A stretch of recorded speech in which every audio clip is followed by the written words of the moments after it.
everyone, and welcome back to the Football Fignuts podcast. This is episode number 126, episode 26 of season 3. My name is Britt. I'm Craig. And Craig, you sound like you're dealing with a cold, old friend. Yeah, it's on the tail end of it, and it doesn't want to leave my face. So Craig is in the Blake Bortles Memorial Studio. I'm coming to you from our adjunct studios, which we haven't named yet, out in Milford, Connecticut. And we are to Wild Card Weekend, folks. The regular season is over. Sorry, Sad. Small pools the rest of the way out. Very small. You're not going to have a whole lot of quarterback options every week. And there's no more Fitzmagic. Yes. Oh, my God. We got stories to tell there. But first, let's start where we always start. Craig, you're not feeling great, so I guess you're going dry today. Well, it's wet. It's a clear liquid called water. Yes. See, when Craig doesn't feel well, he won't touch alcohol in any way, shape, or form. I also have a non-alcoholic liquid today. I have Diet Coke because I'm gonna take the dry January challenge because, my lord, I drink a lot this holiday season. Right, now here's the question. Yeah. Hypothetically. Yeah. If the Chiefs make it to the Super Bowl, you're not gonna have a beer? I'm absolutely gonna have a beer because the Super Bowl's on February 2nd. Oh, that's right. Yeah. The question is, can I make it through a playoff season with my Chiefs actually playing a game or two, hopefully more, and not have a beer? I don't know. I don't know if I can do this. I think that depends who they're playing. Well, yeah. I mean, we're going to find out this weekend. Somebody said to me today, can we get together a week from Sunday and do this, that, and the other thing? And I went, I don't know. Because I don't know what the Chiefs' schedule is. We don't know until the games happen this week. They only release the freaking schedule a week in advance. Yeah. So we don't have no idea I don't think we do. Do we have a schedule beyond Wild Card Weekend? I don't. Oh, we know. do. Do we? Oh, we do. Okay, the Sunday, the Chiefs will play. It's a to be determined game, but they're going to play 3:05 next Sunday. So I got to call Tracy after this and tell her, no, I can't go out with you guys next Sunday. 3:05. Are you kidding me? I'll be in front of the TV 3:05 p.m. next Sunday watching the Chiefs play somebody. And we're going to talk about who that is going to be. But let's start with some burning hot takes. Sure. All right. Give or receive? Receive. Fantastic, because I got all sorts of stuff to talk about. I would like to just bring you up to date and get your latest thoughts on the madness of Antonio Brown. Okay. On New Year's Eve, he tweeted out to the universe, "Rest in peace, Kimbo Slice. We're going to get it done for you." Kimbo Slice, I believe, passed away in 2015, I believe. So there was that. Then he held an open workout where he literally tweeted his location and invited people to come down. He died on June 6th of 2016. Yeah, and he was born in February. For the people who think, oh, well, maybe he was celebrating his birthday, after he was gone. No, his birthday's in a month and a half from now. So then he tweeted out his location in Florida and said, "Come work out with me," and like 100 people showed up. Okay. I don't know how safe that is. And his pinned tweet is the epic one from a couple weeks ago: "No more white women 2020." Craig, is he getting worse? Is he getting better, or are we just holding the same level of crazy at this point? It kind of comes in waves. I think it's still bad, but he had a couple peaks of worse because I think he's suing his ex-girlfriend. Yes. He's all pissed off at his dad, talking about how he had to go to therapy. Oh, I didn't even get into that. I didn't even get into how he told, he was taking pot shots at his dad because his dad went on TV and said, "I think my son needs therapy." We didn't even cross that line. He was arguing with Juju over Twitter. Was it even an argument? I just saw him take a pot shot. Did Juju even respond to him? I didn't see it. Maybe it wasn't really an argument then. It was just, hey. Yeah, he didn't get over 1,000 yards or some crap. He said he couldn't even get 500 yards. Oh. And that's true. Juju Smith-Schuster ended the year, I think, with like 460 yards from scrimmage. I'm looking it up. That sounds about right. It was a 3-digit number. It was not. Yeah, it was not good. 552 yards this year for Juju. Only 42 catches and 3 touchdowns. Ouch. Yep. So But yeah, I think he's Pittsburgh was bad this year, folks. They were they injury were riddled. They were they were. injury riddled. One of our friends is married to a Steelers fan, and she put out there, she says, "I can't believe we actually have a shot at making the playoffs in Week 17." And I'm like, you really should be thrilled just to have 8 wins. Yeah, seriously. You lost your two best offensive weapons in back-to-back seasons. Then your quarterback died. Then the guy who was replacing him was so bad you went to the third string. Your wide receiver, who was supposed to be the next big thing, turned out to be nothing. You should be grateful you have 8 wins. You know what? You should be grateful you played in a very underwhelming AFC North this year. Yes. Because aside from Baltimore, nobody's good in that division right now. No. Sorry. You call Cleveland, but Nope. so there it is. So we're kind of holding pat. This is just another bump in the road of crazy that is Antonio Brown. I've been on the record before. There is a policy that I never remember the name of. It's not like an official thing, but again, I work in human services. I've dealt with folks with mental health issues for years. You're never supposed to diagnose someone you haven't met and you don't have records on. It's just like Right. the unspoken rule. That's why every time somebody comes on the TV and goes, "I think President Trump is mentally ill," they always get shot down because the community does not make diagnoses without meeting someone. So I've never met Antonio Brown. I can't diagnose him. All I can tell you is right now, this behavior is very consistent with other guys I've dealt with who are having manic episodes. Very consistent.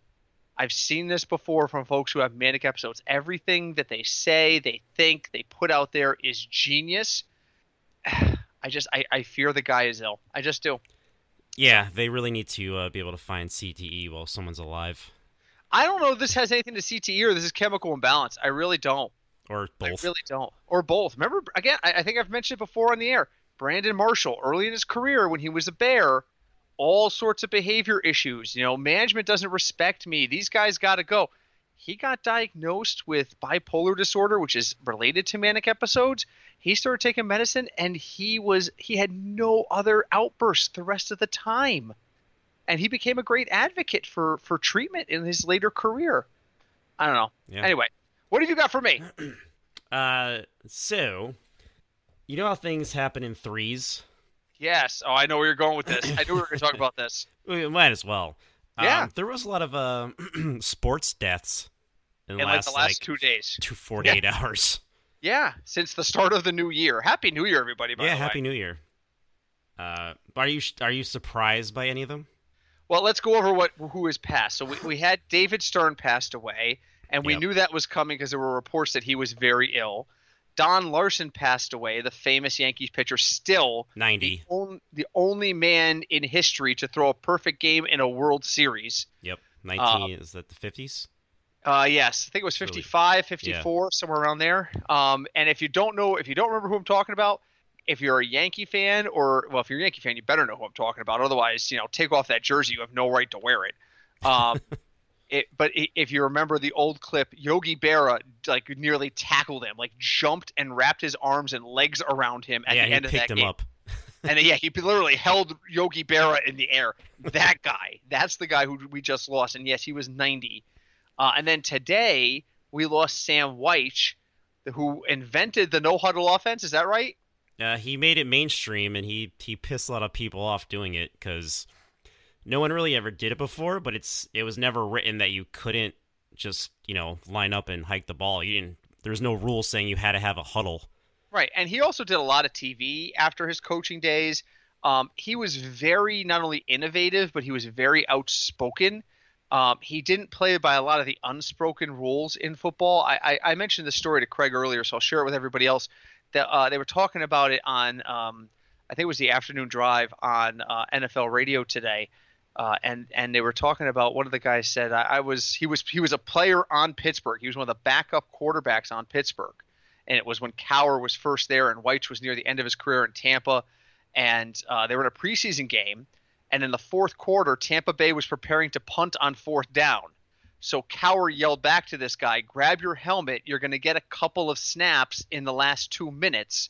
So, he's like, I grab my helmet and I run over there because I'm like, all right, great. I'm going to get into an NFL game. And Sam Wyche, in a preseason NFL game, a week before the start of the season, ran a fake punt. converted the first down, and Pittsburgh never got the ball back. And Cowher was pissed and ran out there. And when they shook hands, he let Weiss know it. Like, you don't do that in a preseason game. What's wrong with you? And Sam Weiss supposedly responded to him with, getting your players reps isn't my problem. My job is to get my guys reps. There you go. And he's not wrong. That's the way he viewed the world. It's, what do I need to do for my guys to be successful? And, you know, you can't blame him for that. Yeah. You can't blame him for that. So, yes, I know you believe in the rule of threes when it comes to passings. It's very strange that we lost all three of these guys and across all three of the major sports. Yeah.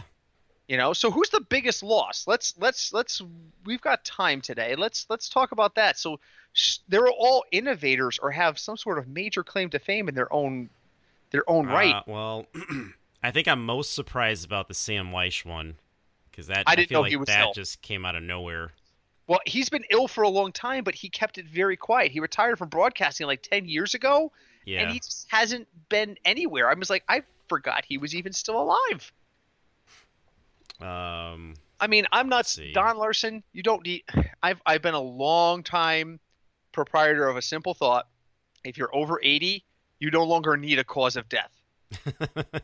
You have earned the right to go out any damn way you please. He was 90, so.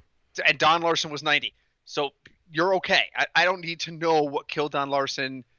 God bless him. He lived a full life. The David Stern one. Yeah, apparently he was out to dinner in Manhattan with his family, and he had I don't know if it was a stroke or an aneurysm or something, like a couple days before Christmas Eve or around Christmas Eve. Yeah, and he just never came through. It's amazing. It's sad. They were all big in their own rights, but Stern, he skyrocketed the NBA. And rode the coattails in the early 90s of the rise of women's college basketball into the WNBA. Yeah. Don't ever forget, and again, this is a little bit of hubris because it comes from a guy who's a UConn alum.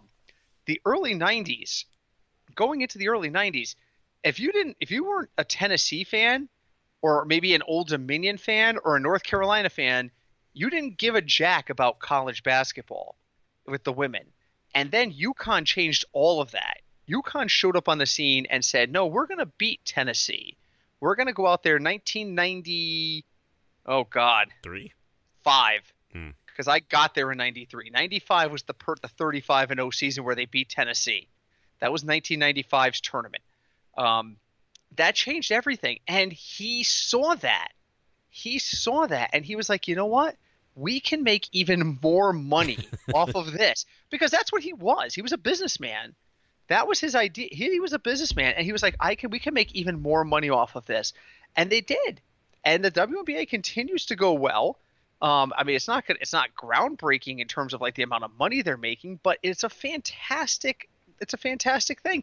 And he's very wisely started in cities that had existing teams and then looked where they could grow. That, I mean, he almost like the first 4 or 5 teams were like Chicago, LA, New York, I think San Antonio or Houston. I think it was Houston, Phoenix. Yep. We eventually wound up with one. Yeah, we ended up putting it in Connecticut, but that's again because he saw where the draw was. Connecticut is a big college basketball state, and particularly when it comes to women's basketball, because UConn has been so wildly successful for the better part of 20 years now. But yeah, so Stern was an innovator. Larson accomplished something that nobody else did. Nope. And Sam Weiss. Yet to. What's that? Or yet to. And Sam Weiss was a guy who just looked at rules and said, "Why can't I?" Yeah. And kind of changed football over the long haul. I mean, there are some people who come into sports like Lawrence Taylor, and they reinvent the position. They do. Donovan McNabb, there were other running quarterbacks, but he was, even you could even say maybe Patrick Mahomes and Ed Cunningham. Ed Reed. Don't forget, back in the day, before, Ed Reed and Troy Polamalu, the idea of a secondary was to stop the pass, not to get the ball going the other way. Right. Don't forget, probably up until the 80s, interceptions were like, oh, great, we got one this game. Fantastic. You didn't game plan for them. You didn't teach people to look for them. I mean, Ed Reed could sniff the ball. He really changed the way you look at safety. Safeties were meant to break up passes, and Ed Reed kind of changed that. And I'm sure there's his football historians would sit there and say, well, there were guys before Reed. You're forgetting such and such. Okay, I'm sorry. That's where I'm going with it. I mean, like even the tight end position. Oh God, I'm drawing a blank on his name. Who's that guy? Oh, the guy from the Patriots. Bishop? No, way back. Yeah, I don't know. Ass cinch. Oh yeah, essentially. I remember he had the Sigma branded on his arm because he was Bates. Was Bates. that his name? Oh God, this is gonna kill me. Oh my God, I'll try to look it up. I'm trying to look for it right now. As a Martez and Mike Vrabel. No. Words. No. I'll know it when I see it. Jermaine Wiggins, Algie Crumpler. No. I searched New England Patriot tight ends, and Algie Crumpler comes up. Remember Algie Crumpler? I do. He crumpled a lot. He did. As a depth chart, every tight end in New England Patriots history. Here we go. All right. Oh, okay. So who's number Bennett? one? Now I'm thinking of Ben Coates. There you go. That's who I'm thinking of, is See? Ben Coates, and he's number 2 on the list, on this ranker list, right behind Gronk. Russ Francis. Wow, I that's like when I was born. So Aaron Hernandez at 5, please. Martellus Bennett at 6. Get out of here. Christian Foria, Daniel Graham, Jim Whalen, Don Hasselbeck. I can't even pronounce this guy at 13. Michael Huma Manawani. Okay. Jermaine Wiggins. Kyle Brady was a Patriot? After the Jets drafted him, yes. And how does he even end up on this list? He played 1 year there. Cam Cleland was there. Wow, a lot of people played for the Patriots. I didn't even realize. Willie Scott was there? Wow, okay, anyway. But Ben Watson. No, did I say Ben Watson? No, who did I say? Ben Coates. Oh, I've already forgotten him. Ben Coates. Ben Winter Coates. With Ben Coates, I feel like you don't have a Gronk and an Aaron Hernandez and all those guys without Ben Coates. Yeah. I don't think he innovated necessarily the position for the whole league, but definitely how the Patriots looked at it, definitely how Belichick looked at it. Those guys are big time innovators. They come in, they make major changes in one shot. Sam Weiss was more of a overtime guy. Yes. So, I'm sorry, I just spent about 18 minutes talking about dead people. We got all sorts of time. We only have 4 games to cover, folks. We do. Settle only 4. down. All right, my last question for you. Yeah. Let's talk about Black Monday. Okay. How was your Black Monday, Craig? Well, a lot of people got fired. We got 4 teams that were coming into this that got rid of their coaches. Pat Shurmur, whose playoff record was 0 for 0. Yes. We're going to toss Freddie Kitchens, also a 0 for 0 playoff record. We're going to toss Ron Rivera into it, even though he wasn't fired on that Monday. He was fired, we're talking about end of the season fires. Right. He was 3-4 in the playoffs, by the way, and did go to a Super Bowl. And then Jay Gruden, who was also fired earlier in the year. So that's 4 teams that were looking for a head coach. Now, Ron Rivera has since moved to Washington. So let's start there. Ron Rivera to Washington. If a coach leaves one bad team and goes to a worse team and it doesn't make a sound, does anyone care? No. Not really. And that's all the analysis we have for that. No, but the Redskins. The Redskins they're bad. They need a lot of help, and the coaching is definitely one of them. But as long as Snyder still owns them and he's actually controlling them, it's the same problem the Bengals have with Mike Brown. I was just gonna say you're gonna bring this back to the Bengals. It's the same kind of thing. When the owner has too much grip on everything, I don't think it really works. When your owner is Jerry Jones, but without any idea on how football actually works, yes, this is what happens. As much as we rank on Jerry Jones played football. He's a long time booster of Oklahoma. I think that's where he played too. He actually understands the game on some level. Right. He knows Danielson, what players need and what he expects from them. yes, absolutely true. So, all right, so we expect Ron Rivera to flame out. I don't think he's going to do anything there. So that means going into the next couple of weeks, the Giants, the Browns, and the Panthers all still need coaches. Yes. Who will benefit most from getting a new coach right away? The Panthers, the Giants, or the Browns? So I'm gonna ask you this: if you got the perfect guy in any of those jobs, and I think they're all going to be different guys, Yes. but let's just say they make the perfect hire for their situation. Are any of these teams playoff teams a year from now? And if so, who? Possibly the Panthers if they can fix their defense. Well, that's what I'm saying. They have a lot. They have a lot of weapons on offense now. They Mm-hmm. clearly have. They had a backup quarterback that could win. Right. They have McCaffrey. Maybe they draft a receiver. Maybe they shuffle their defense around a little because they're bad, but there were worse defenses. So if you take the Panthers, you take the Redskins, and you take the Giants, the Panthers are definitely way ahead of both of them. See, I'm going to go, and I know you're going to hate to say that. Hear this. I think the Browns are the closest to ready for prime time. I think Freddie Kitchens was a terrible choice to lead that team from the get-go. Now, I know you think there's a lot of drama around there. I think you bring in the right coach, that drama stops. True, you do need the right coach, but I keep hearing a lot of talk about them hiring a college coach, and I don't think that's going to work. That's the wrong coach. Does anybody remember when Tom Coughlin took over the Giants? Yes. And one of the first thing he did was he would say meetings start at 9 a.m. and at 8:59 he would lock the doors to the room. Yep. And players would knock on the door and he would just shoo them away and then fine them for missing the meeting. And players were like, "Oh, this is terrible." But they got better. They were in a Super Bowl like 2 or 3 years later. Now granted, Eli played a lot to that. Eli in his prime was very good, and Tiki Barber and the defense and all that. But changing the culture when you have talented people can really make an instant impact, and I feel like that's what Cleveland needs. And you're right.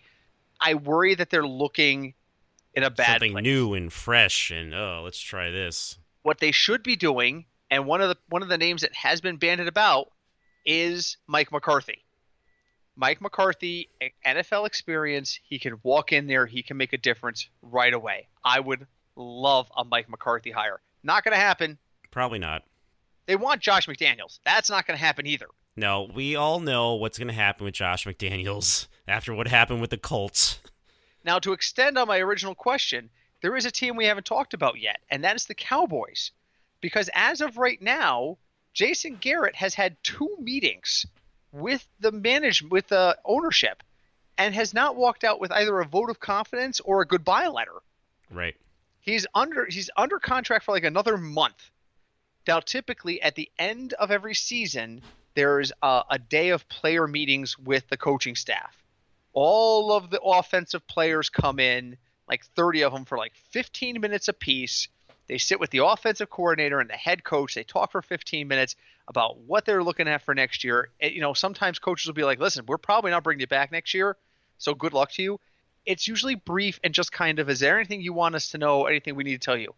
This always happens the day after the season or the week after the season, except when a coach gets fired. The Cowboys have not even asked their players to schedule a day to come in yet. They have not brought their players in for end of season interviews. This is extremely unusual when you're planning on keeping a coach. All I can feel like, and somebody said it might have been Bill Polian. I might be miscrediting this, so I apologize if I'm putting words in his mouth because he's amazing. Somebody said this feels like dad doesn't want to tell his son that he can't be in his Boy Scout troop anymore, is what it feels like. And ultimately, he's going to have to make this call. I don't see any way Garrett comes back next year, but I also don't think Jerry Jones likes interviewing people. He's been very quick to, when he has an opening, to say, "This is my new guy," like within a week or two. And there's not a whole lot of talk about like, well, 6 different guys are going to come in for interviews. I mean, like the Browns Ian Rappaport's already saying that Kevin Stefanski from the Vikings, Josh McDaniels from the Patriots, Greg Roman from the Ravens, and Dennis Allen from the Saints are the first 4 names on their list. And that's not even counting Mike LaFleur's in the mix. There's rumors that Mike McCarthy is in the mix. That's like 6 guys right there. Yeah. That is not how Jerry Jones operates. No, he just calls you at 2 a.m. and be like, hey, you're interviewing tomorrow. Yeah. And be prepared to have and bring your agent's phone number with you so I can call him while we're in the room. So here's the question. And this is, again, follow-up / Black Monday tie-in. Does Garrett come back next year? What are you putting the odds at? Odds of Garrett coming back next year? 40%. I'm going to go like 20. But again, these are the same 2 guys that sat at a bar on Sunday, and I said there's a 15% chance the Dolphins beat the Patriots. And I said 25. And Craig was closer to right because it happened. It happened. So let's really quick tell that side story before we get on to the other stuff. Of course. We went to Blind Rhino in Bridgeport on Sunday to watch the games. We got there at like 12:15 because we knew the place would be packed. So we got seats at the bar. We were right. By game time, every table was full. It was standing room only by the time we left around 4 o'clock. Actually, it was – what time did we leave? 5:30-ish. 5:30. It was halfway through the second game. And there were a bunch of Patriot fans. And that Miami game, Miami beat the Patriots. And I have never seen so many people close out so many tabs so quickly. Like 5 minutes later, there was tables open. I was Spots at the bar. Spots at the bar. I was like, what the hell just happened here? The Patriots fans just cleared out. And, so bonus question. Yeah. The Patriots have now lost 2 straight at home. Yeah. That's extremely un-Patriot-like. It is. Is this a sign the Patriots are vulnerable? Can they lose this weekend? Let's launch into our wild card weekend preview by let's talking about Patriots Titans. Can the Patriots out of the teams they could have played? I think Tennessee has the best shot at beating them. Mm-hmm. Especially at home, Tennessee's able to beat people at home, but it depends what Tennessee shows up. Yeah, they've been a lot better since Tannehill took over, but still, you never know what Tennessee's going to show up. They're always, I feel like the last 2 seasons, they're always almost really good. Mm-hmm. And then something happens, they just drive their playbook into the ground, and I don't know. Yeah, I'm looking at they were 6-2 at home this year. 6-2. They had the same record at home that they had away. That's not like the Patriots at all. At all. You want to hear a startling stat? Sure. Buffalo was only 4-4 at home this year. Really? They were 10-6. They were 6-2 on the road. They were as good on the road as the Bills were, as the Patriots were. Best team in the AFC on the road this year? Yeah. Tied between the Chiefs and the Ravens, both 7-1. Huh. The Chiefs were better away than they were at home. Seriously, right? That is crazy. Weird. It's hard to win in Kansas City, and people beat them. It's been getting easier to win in Kansas City.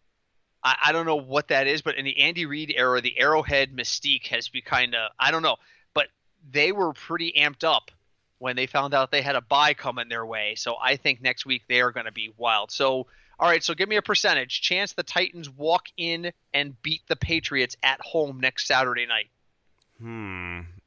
That's rough. 35. 10%. You're probably right. Because the Patriots we all know Tom Brady plays well when he's coming off of a loss. He's angry. He's not happy they have to play this weekend. No. Neither is Belichick. But I get the feeling from this group of Patriots, the sense of urgency that we normally see isn't exactly there. I don't sense the same sense of urgency from this group as I have the last couple years, and I don't know why that is. But we'll see. Let's back it up and talk about Bills-Texans. Okay. Bills at Texans, 4:30, Saturday afternoon. What's your first thought on this? Oh. See, Buffalo's defense is really good. And again, Houston is kind of like Tennessee. They're always almost good. Either they're going to score 38 points or they're going to score 14.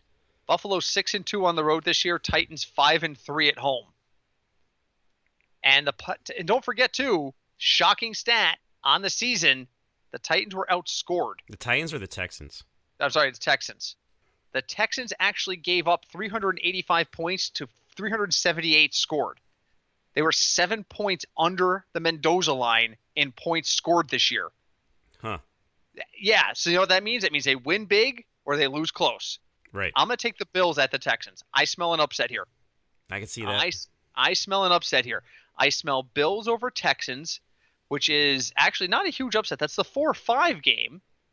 And I think the winner of that is going to end up going to, I would love. See, I don't know how to feel about this. I really don't. If the Titans upset the Titans upset the Patriots, right, as slim a chance as it is, that means the Titans at the 6th seed automatically go to Baltimore. That means we get the winner of Bills versus Texans. We've already lost to the Texans this year. That was one of our losses. We lost to Houston. That was a game I was driving back from the wedding in Maine back in October.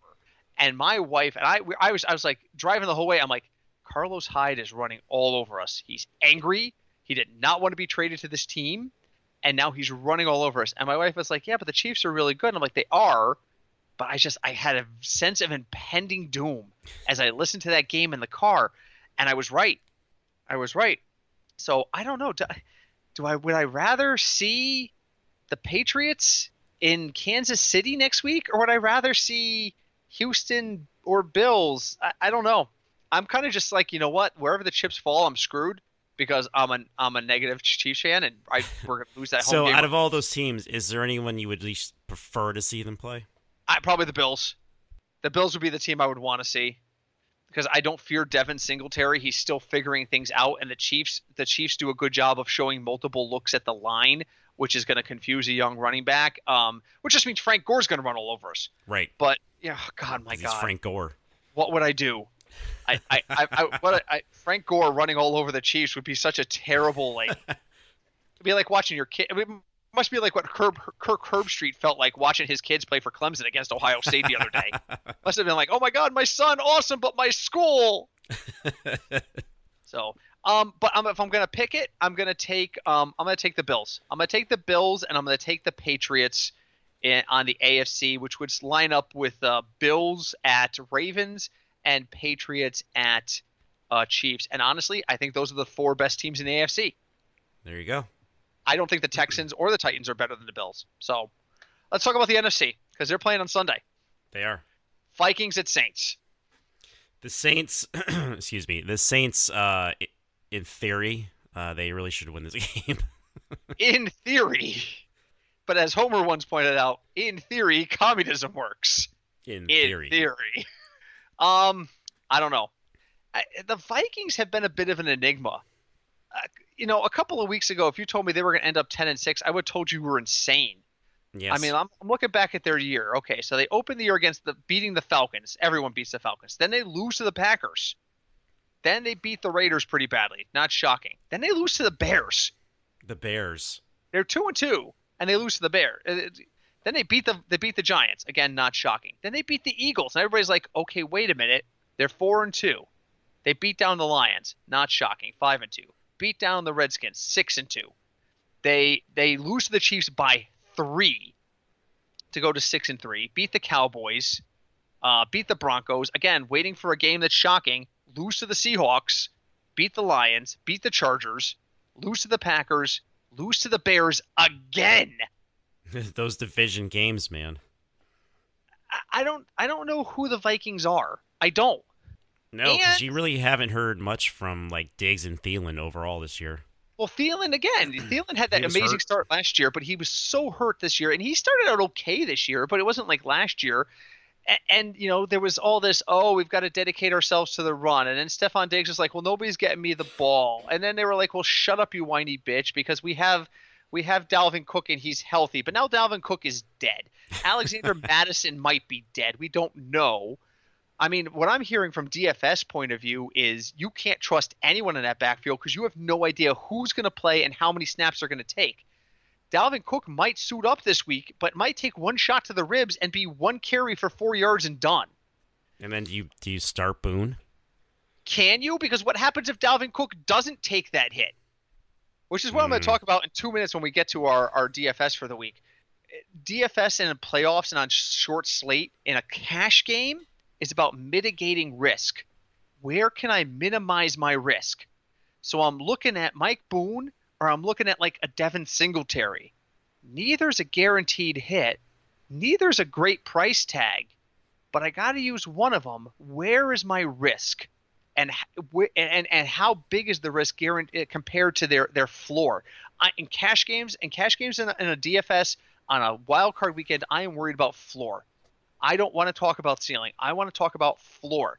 I can't afford, with only like 8 or 9 running backs available to draft because there's only like 4 games, I can't risk Mike Boone when I can pay up $2,000 more and get Alvin Kamara. I got to mitigate my risk somewhere else. Maybe I want to take a risk on a wideout. Maybe instead of using Michael Thomas, I want to use Traquan Smith because the risk isn't as big.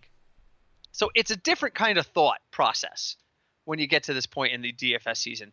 I'm going to take the Saints running away with this. I think they're going to put an epic beatdown on the Vikings. I don't think the Vikings can handle them.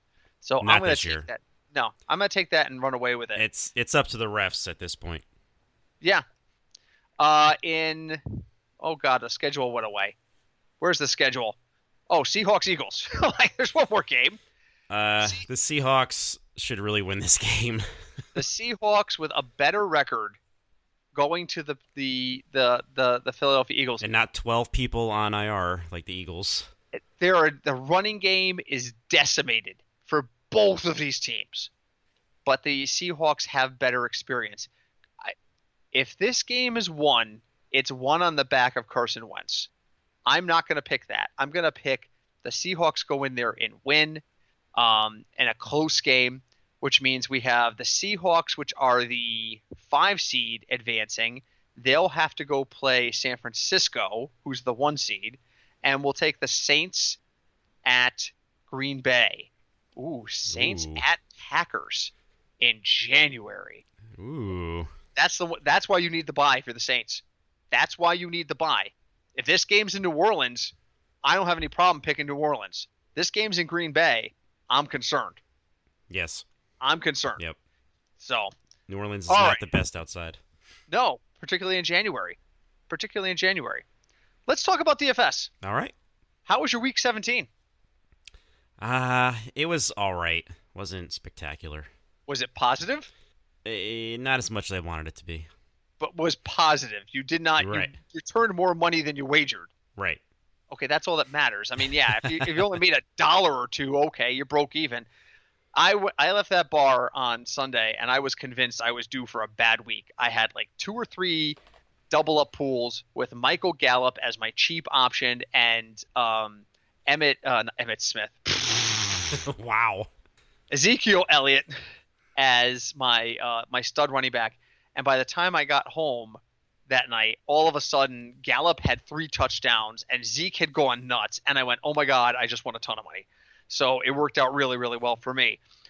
Now you got to kind of really shift your thinking, because going into a short slate, 4 games, and that's if you don't play the shorter slate, because there are pools on DraftKings that are just Saturday or just Sunday. You know, you've got to really, really look hard. So here's what I'm thinking. First off, I got no value plays this week. I got nobody slated at 3X. Do you know why? Because there's no one to use. There's only 4 teams playing.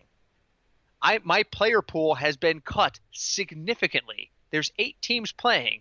3/4 of the league is off this week. Hello? Really? 3/4. Think about it. Well, there's 8 teams. There's 4 games. 8 teams. There's 32 teams in the NFL. No, you're that's right. A quarter. That's 25%. 3 out of every 4 teams are out. You got no Fitz magic. You can't use them. Phillip Rivers, can't use them. You wouldn't use Derek Carr anyway, but you can't use them. So who am I using? Well, I'm going to say very carefully what I need to say here. All right. I'm going with the cheapest quarterback on the slate, and it's Tom Brady. He's only 5,800. I've only got him slated for 17 points. He's wearing magic cleats this weekend. But if they're gonna win this game, it's gonna be through him. Now, which is gonna sound counterintuitive when we get to the running backs, but it is and it's not. That makes no sense until you hear who my running back picks are. But that's where I'm going with it. Who do you like? You got Breeze, Brady, Watson, and Wentz. I don't think any's a terrible choice. The most expensive quarterback on the board is Breeze at 6,600. He is playing at home, but Wilson's 68. Wilson's 68? Oh, I forgot about Wilson. Who else am I missing? Oh, I'm missing Kirk Cousins too. I'm missing 1, 2, 3, 4, Kirk Cousins 5, 61. 7. Who's the other? Oh, Ryan Tannehill. Tannehill in New England. Now Tannehill knows New England. He's beaten Tom Brady before, but I'm not gonna go to Tannehill. I'm liking Tom Brady, and I'm liking my choice there. So who you liking? You liking Russell Wilson? He's expensive though, but I think so. Use Wilson over Breeze? You know who my first option is? Yeah. I kind of like Allen. Because you know what? Houston's, huh? Just as much as I'm saying Tom Brady needs to be good for them to win against Tennessee, yeah. Josh Allen has to be good for them to win against Houston. Because Houston's secondary is not spectacular. They're ranked like 30th. Not good. It is not good. So all right, so you like Josh Allen. I'm going to use Brady. And here's the thing. I'm going to use Brady because I am absolutely all in this week on James White. I think that Tennessee is susceptible to multiple screens, and James White runs screens better than anybody. He's essentially another wideout. So if I'm thinking to myself, Tom Brady must have 20 points for them to win this game, which I think he does. He needs 20 fantasy points for them to win this game. I'm absolutely using James White. Now, by using James White at 5,700, I'm also locking in Alvin Kamara at 7,400. So I'm loving me some Kamara and some White. So now I got to look cheap. I got to look real cheap for my third running back, Carlos Hyde. Huge gamble here. Huge gamble. But I like it. I like Carlos Hyde. He's only 5,100. He's going to allow me to use a little bit more expensive at the wide receiver mark because there's no good tight ends. No. I mean, who are you looking at tight end? Irv Smith? I mean, maybe I like Irv. I'm not poo-pooing Irv Smith. I'm just saying, and he's high on my value board, but Dallas Goedert's $5,200. Dallas Goedert is $5,200. Jared Cook is $4,900. How do you feel about Frank Gore at 4,100? I don't hate it. I think they're going to lean too much on Singletary, though. I think they're going to lean. How much is Singletary? Singletary is. Where are you? He's $6,000. Yeah. Oh. Marshawn Lynch is 52. Marshawn Lynch, is Marshawn Lynch a better option than Carlos Hyde? I think he is. Probably. I'm gonna make you can use either. I'm gonna say go with one or the other. I'm gonna put Marshawn Lynch into a lineup or two here and see how all that shakes up. So, I just don't know if we're gonna get the production out of Lynch. Hyde's a little bit of a riskier option, but I'm gonna say I'm gonna get 10 points out of Hyde. I'm not sure I'm gonna get 10 points out of Lynch. Not sure I'm gonna get it. So I might stick with Hyde. I don't know. We'll see. I'm oscillating on this one. I'm gonna say Hyde stays in my lineup. Oscillating. Yeah. Yes. So who do you like at the running backs? You already mentioned Lynch. Who else you like? I do like Kamara playing at home. My other option would be, part of me wants to start one of the Vikings running backs, but again, like we mentioned before, I don't know who's gonna. I have no idea who to tell you to start. That might be a game time decision. If you're thinking tournament, go ahead and plug away with Vikings. Follow your gut, but I can't. I have no idea who is going to start in that backfield. I'm looking right now. I'm looking at my projections. If Cook plays, I've got him slated for 14 points. I mean, people are also, well, what are you doing with Boston Scott? Nothing. I'm doing absolutely nothing with Boston Scott because he's 5,800. There's no way I'm touching Boston Scott. Alexander Madison, I don't think he's going to play. I got Boone projected for 5, but that's only because I have Cook playing the whole game. Cook doesn't play the whole game. It's a totally different ball game. So I'm looking for a 3 running back attack. So I'm going to use Hyde, White, and Kamara in my flex and go heavy on running back. And the reason I can do that is because there is some hint of value at wideout. I, But do you have to? I think you have to start Michael Thomas. I do. I have to start Michael Thomas, which means that if I'm spending 9,300 on Michael Thomas, I've got to go cheap elsewhere because I really want to use Julian Edelman. I don't think I can afford to use Julian Edelman, not in the lineup that I'm building already, because I've already spent over $7,000 on Kamara, and and White's not super cheap at 5,700, so I got to go cheap at wideout. So if I'm going to use Michael Thomas, I got to go super cheap, and I'm looking at guys like Mohamed Sanu It's and 39. Greg Ward. Yes, because Greg Ward's only 5,200, Sanu's 3,900.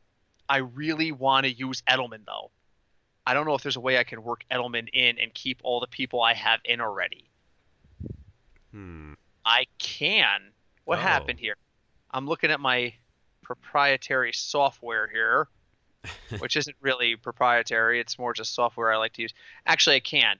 And that's probably what I would do. I would probably, if I swap out, if I use Edelman, Sanu, and Thomas, I just have to go, and with the other guys I've already mentioned, I have to go really cheap at tight end and defense, like risky cheap. But I don't think there's a great tight end out there to use anyway, so I'm not that upset about it. So who do you like at wideout this week? Who are you looking to spend? You've already said you got to pay for Thomas, right? You do have to pay for Thomas. I was also looking at Sanu because really, who else is going to catch the ball in New England? But I mean, Because are you know what? My problem with Edelman is like for the last 8 weeks, he's always been injured. But he's still out there. He's still out there, which is amazing. But you never know, like if he's going to land wrong and then he's done. Yeah. That's the I mean, risk. that's. Let me see. Do I have his game logs here? Let's take a look. Okay, so where's the fantasy point? Okay. Last week, 3 receptions on 7 targets, only 26 yards See. against Miami. They shut him down. He has not had over 100 yards since week 13. That was against Houston.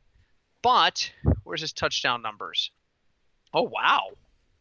Am I looking at the right guy? I don't know. Are you? Oh, that's rushing, you dumbass. Okay. I'm like, well, wow, there's a lot of zeros on there's touchdowns. He hasn't had touchdowns since week 14 at KC. So, he had 9 yards receiving at Cincinnati. That's a game he really should have gone off on. But again, he wasn't feeling well. You ready for this? You tell me when he got hurt. I'm going to start after the bye with week 11. All right. 10 targets, 12 targets, 11 targets, 12 targets, 5 targets, 6 targets, There we go. 7 targets. The last 3 weeks, they have not looked to him because of the injury. So that's a little bit of a risk. And you know what? I'm not, I may want to take Edelman out of my lineup. I think Brady's going to look to him. I do. But I might take him out of my lineup, particularly if I'm using Sanu. So for him to get value at 6,500, like what kind of stats do you think he needs? He's got to get 20 points. He's got to get 20 points. I have him at a mid-range floor of about 12 points, Mm-hmm. and I've got him at a projected ceiling of 21. So I have him projected below the 3x line, but I also have his ceiling above the 3x line because if Brady sits there and looks at him and goes, "Listen, if we're going to play next week, it's you and me, F everybody else," then he's going to start forcing him the ball. And even if it's one catch for 5 yards, well, screw it. That's 1.5 points in DraftKings. If he does that 10 times, he's got 15 points. And if one of those times is for a touchdown, he's over 20 points. He's at value. So, you just never know. If you're using Brady, the desire to use Edelman is strong. But is he going to play the whole game and is he going to get the targets? So I said I'm going to look at guys like Thomas, Sanu, and Greg Ward. I like Greg Ward. I'm not also unhappy with A.J. Brown or DK Metcalf. Man, DK Metcalf. What happened to him, man? That guy, he just came out of nowhere. You know who else is an interesting pick? Yeah. What about N'Keal Harry at 4,100? Huh. Is there a chance he gets the ball? Do we like him better by any chance? Do we like him better than Sanu? The way last week happened, I don't think so. I agree. I feel like Sanu was targeted a lot more. I agree. And he makes those catches across the middle, which gives him an opportunity to make a move and be gone. N'Keal Harry's got a streak, and that means Brady's got to be looking for him. He's like the third option. So, but now I've spent a ton of money everywhere because right now I'm using Tom Brady, Carlos Hyde, James White, Mohamed Sanu, Michael Thomas, Greg Ward, and Alvin Kamara. And of course, as we know, I'm not allowed to give out full lineups. But it doesn't take a genius to realize I only have about $7,000 left for tight end and defense. So I am going super cheap. Darren Fells. I don't think he's that cheap. 3,000. 3,000. Darren Fells is definitely an option at 3,000. You know who I'd love to use? I love Jonnu Smith. I'm telling you, that guy his ceiling is so good. His ceiling's so good. Jacob Hollister is high on my list. I mean, Dallas Goedert's right out. There's no way I can use him. Kyle Rudolph is an option. Did I just say that? You did. I'm gonna take that back. I never said that. I mean, but guys like Hollister and Jonnu Smith and Darren Fells are absolutely on my radar this week. They may not come through, but if they only get 2 or 3 points, but the difference is I can use Michael Thomas instead of Julian Edelman, well, frick yeah, I'm going to do that because I think Michael Thomas has the potential to score 22 to 25 points, particularly if this game goes shootout. Which could happen. Yes, it's in New Orleans. Anything can happen. So, anybody in tight end you want to talk about? No, really, only because of price. I think I'm just going to use Darren Fells. Actually, in all honesty, it just makes sense, and it saves you monies that you can use the bigger names elsewhere. I can't blame you one bit. And defense, good luck. I don't know what to tell you. Well, the Bills are good. Yeah, but the Bills are over $3,000. Well, the Patriots, yep, they're $3,400. Seahawks are playing the Eagles, so 2,800. But two teams that are decimated by injury. I don't know. I know. And Seahawk defense plays way better at home than they do on the road. Way better. I'll tell you who I'm not touching at all. Who? I'm not touching the Viking D. No. Do not be tempted to touch that. It's $2,200. DraftKings wants you to. They're almost giving you the Vikings for free. Yes, don't do it. Don't trust it. If you want cheapo defense, I'm looking at Houston because they're 2,600. But again, that's a risk because, like Craig said, you can throw on them all day, every day. I'm not thrilled with that. What defense are you looking at? You know, we've got to save money, right? You can't use one of those $3,000 defense. You got to take the Patriots, the Saints, and the Bills off the board, in my opinion. Yeah, I think right now, if I'm looking at a defense, I'm kind of looking at the Seahawks. Yeah, that's not a bad pick at 2,800. That's not a bad pick at all at 2,800. I mean, if I have the extra couple of bucks, I'd probably go from the Seahawks up to the Saints, but I don't anticipate to have that money available. Here's a question. Would you stack the Saints this week?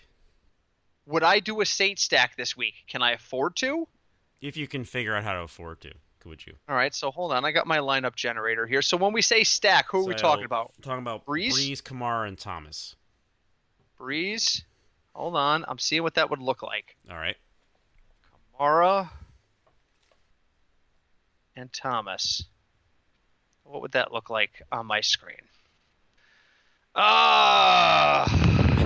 Was that a good noise or a bad noise? I'm looking at what my. Okay, so if I use Breeze, Kamara, and Thomas, I can make it work, but I gotta go cheap with the other. I gotta go 3 deep at the running backs because that's where the value is. Point wise, I got to use Hyde and White in that scenario, and the metric wants me to use Julian Edelman. Right. I don't know how come. So let me axe Julian Edelman out of this equation and see what the metric tells me. Now the metric wants me to use Corey Davis, and I'm not happier about that. It just upgraded a couple other positions and said, "Hey, Corey Davis is available," and I'm like, "No, let me axe Corey Davis." You know, I can. I see a lineup, and again, I'm not allowed to share these lineups on the air. DraftKings gets very upset when you do that. They don't like you sharing any more than 4 players, and I've already shared like 6 of specifics. But I can do it. I do see a Breeze, Thomas, Kamara stack being a possibility. So I will send you the picture. I will share with you privately what I'm looking at and see what you think. But I see it as a possibility. All right, believe it or not, we're out of time. Wow. Wild card weekend upon us. It did. Yeah. What do you got for me, Craig? What's your final thoughts this week? Going into the playoffs, what do you got? Hello? Oh, crap. Did I lose you? Well, if we're still recording, I think I might have lost Craig. Oh, there we go. I can't hear him. There he is. Hey, I'm back. Hey, and he's back. Hey, just to be fair, folks, that happens all the time on like the Sirius XM channels too. So I'm not going to apologize too much for that. Craig's probably going to edit it out anyway. So, Craig, Yep. there we go, Craig. Yeah. There we Final go. thoughts. What do you got for me? So final thoughts, enjoy the week. Don't overthink it. And Yeah. like what Britt was saying about defenses, I would say don't, as much as tempting as it is, do not use the cheapest option at defense. They're the cheapest option for a reason. Yeah. So my last final thought is DFS in the last couple of weeks of the season, because they are all short slate, is very tricky. Do not be tempted to say, I've had a fantastic season. I've tripled my bankroll. I'm going to go big. If you have not already budgeted this week in your initial plans, which I do, mine is a percentage of the winnings. So I have X number of dollars set aside every week. When I get to the playoffs, it's percentage of my winnings. And this week, 10% is all I'm putting on the line. That's it. 10%, because it is gravy if it hits, and it's not going to kill my bottom line if it doesn't. Probably up until Super Bowl week, it'll be 10% of my winnings is all I'm going to wager, because I want to be cautious. And I am going to be very, very cash game oriented. Well, I always am. Not a bad idea. If you're going to take flyers, fly in tournaments. If you're going to look down at the Byron Pringles of the world, you got to do it in the tournaments this week. Don't get cute in the cash games. Cute in cash games on short slates is where you get into trouble. So, and along with Craig, thank you for listening. Hi, Deb. Hi, Deb. Happy New Year. We did not even get to talk about the party at Two Roads, but we'll talk about that eventually. We'll have plenty of time during the off season to talk about that. And until then, keep giving us reviews on Stitcher, Apple Podcasts, Player FM, Podbean, the 75 other places you can catch our podcast. Please leave us a review. We do appreciate the feedback. We will be back next week to talk about divisional weekend. I will try to stay sober as I talk about divisional weekend because we'll be talking about the Kansas City Chiefs, most likely hosting the New England Patriots, and Tom Brady's looking for blood. Until Tom Brady comes looking for blood, my name is Britt. I'm Craig. And we are the Football Fignuts Podcast.